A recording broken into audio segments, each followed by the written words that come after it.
शेतकरी हा अतिशय संकटात आहे। आता पेरणीचा वेळ आहे। कर्ज माफीचं तो वाट पाहत होता आणि अशात कर्जमाफी झाली नाही।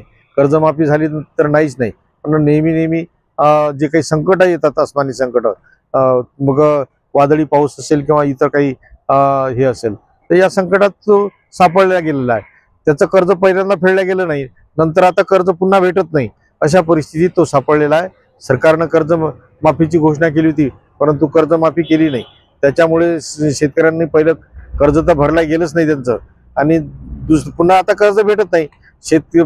पेरणीची वेळ आली, पेरणीसाठी पैसा किंवा अजून आपल्या मुलाबाळाच्या शिक्षणासाठी जो पैसा लावायचा असते तो पैसा आता त्याच्याजवळ नाही, म्हणून ह्या फार मोठ्या संकटात तो सापडलेला आहे।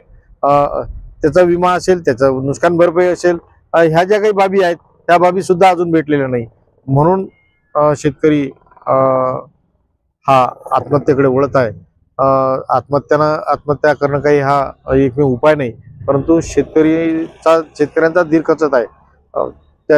तो धीर खचत असल्यामुळे तो दिवसेंदिवस आत्महत्येकडे वळत आहे।